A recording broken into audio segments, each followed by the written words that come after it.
Hello, this is Lady Boulay, and I hope you're having a lovely day. Thank you for your support. Thank you for subscribing to the channel. Thank you for your comments, and thank you for your thumbs up. Thank you for all you do to support the channel. And yes, we are commanded to love one another, whether we want to or not, or whether we agree with each other or not. And I have a question, and I'm sure some of y'all have the same question. What happened to manners in the Black community? There was a time when Black people really taught their children the proper behavior, especially in public.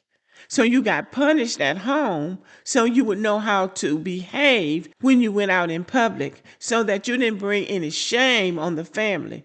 And there was a saying, don't bring shame on the family's name. So there were some basic courtesies that you extended to other people. Thank you. Excuse me. I'm sorry. May I? Little things like that. There's used to be a thing in the Black community, and Black people prided themselves on having manners. You used your manners at church, at school, in the community, and especially in your home. So now you see Black people out here just saying anything and doing anything, and everybody thinks it's funny, or many people think it's funny, not having any consideration for other people's feelings or what other people think. If it's going to give you a chance to be seen in the public, there is no shame in your game. Nothing you won't say, and nobody you won't throw under the bus in the name of being seen. Let me show you what I'm talking about. Russell Wilson, I went to his house for Thanksgiving. The weirdest feel like he catered. Now, right away, you can tell this is an ignorant, uncouth person. I went to his house for Thanksgiving dinner, and he started rolling his eyes. First of all, he didn't force you to come to his house. He invited you to come to his house. Okay, let's listen to what he has to say. He catered. So, no, you know, like, bro, I come from a traditional country Black family. We throwing down. If I got as much money as Russell Wilson, my whole family would talk about me so bad if I ain't fly everybody out there for Thanksgiving. And I'm sponsored by an airline. Yeah. Maybe he's not close to his family. I believe Russell Wilson is close to his family because his mother and his sister show up at his games from time to time. And a few years ago, he bought his mother a house, and they videotaped it of him and Sierra surprising her with the new house, and she was very happy and very excited. And it seemed like they had a good relationship to me. And all he's doing is guessing, and I'm guessing too. I believe he does have a good relationship with his family. And all families don't get together at Thanksgiving. Some families get together at Christmas. Some families get together during the 4th of July, Mother's Day. There are different times of the year that families get together. Quarterback, they're used to him being in professional football. They're used to him moving around a lot. So there's nothing to say that he's got to fly his mother in every time there's a holiday, because he's just going to be off for that one day and he's got to go back to work. And sometimes they even have to play ball on Thanksgiving. Anyway, this is just tacky. And maybe he not. But his mama wasn't there. Sisters wasn't there.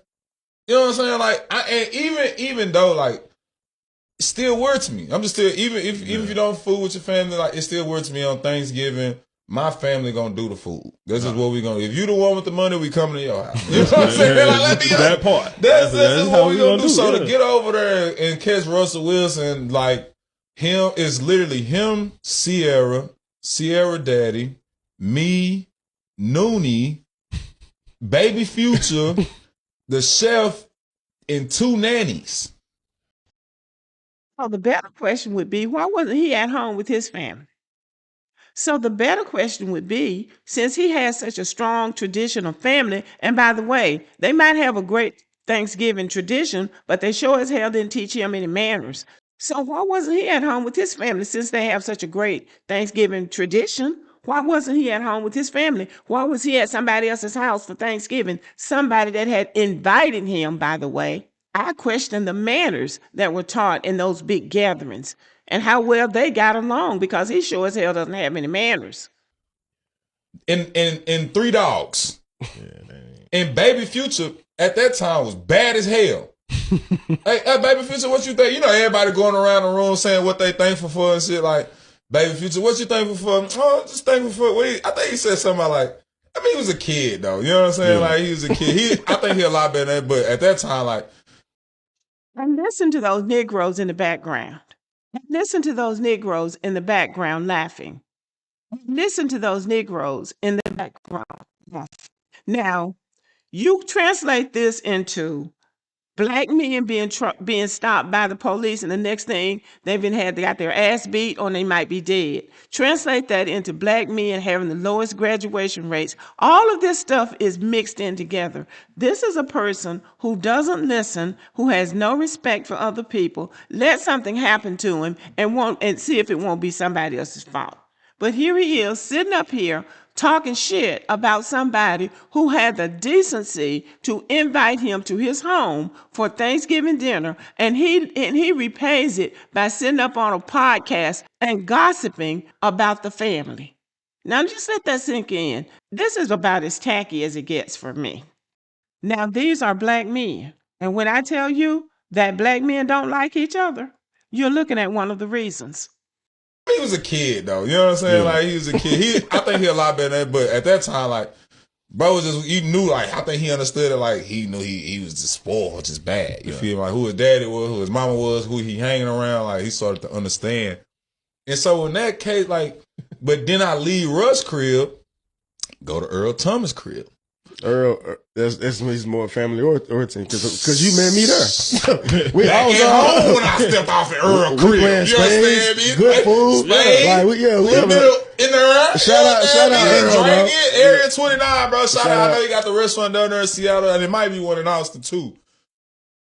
So Earl Thomas is a retired professional football player. He and his wife are no longer together because they've had all kinds of problems, including pulling guns, or somebody pulled a gun on the other one. So maybe he had a better Thanksgiving dinner, in this guy's opinion, but Russell and Sierra are still together. I think this is the height of tackiness. It's jealousy. It's a lack of intellectual and emotional maturity. And it's also a lack of good home training. Somebody invites you to your house, you're gracious, you say thank you. If you don't want to go, just say, oh, I thank you, but I was invited to Earl Thomas's house. And you leave it at that. Getting on a podcast and talking about somebody else's small child, and small children will be small children regardless. It still comes down to manners. And that's what some of these black men do. They decide they're going to gang up on somebody, and then it's open season on that person, even though that person hasn't done anything to them. This is a real blight on the black American community. This guy's name is Trevone Boykin. He was the undrafted quarterback who signed with the Seattle Seahawks in 2016. He revealed on a recent podcast appearance that he spent Thanksgiving, this says this year, but I think it was in 2016, with Russell Wilson, Sierra, and their kids. And according to Boykin, the whole dinner setup felt weird. The only weird thing about that dinner was him. Jealous because Russell Wilson had more money, had a nicer home, had a nice family, and made the mistake of inviting him to Thanksgiving dinner. That's the only thing that was wrong with that dinner. They invited an ungrateful Negro who didn't have the decency and the reason to say thank you to that family. He did not make it in the NFL. Surprise, surprise. Maybe they recognized his character and decided that they could do better in a quarterback. There's always a better quarterback. So according to the report, he's playing football in Mexico. That's a good place for him, out of the country. Maybe there he can learn some manners. Character in the long run is just as important as your athletic skills. And we often hear black people saying, nobody likes us. And very often these are black men. We don't have any friends. Nobody likes us. No, because you don't like each other, you don't have any manners, and you don't know how to treat people. So that's how come people don't like you. It's not because you're black. It's because you don't have good character and you don't have any manners. This guy owes that family an apology. Okay, y'all, let me know what you think about the video and have a good day.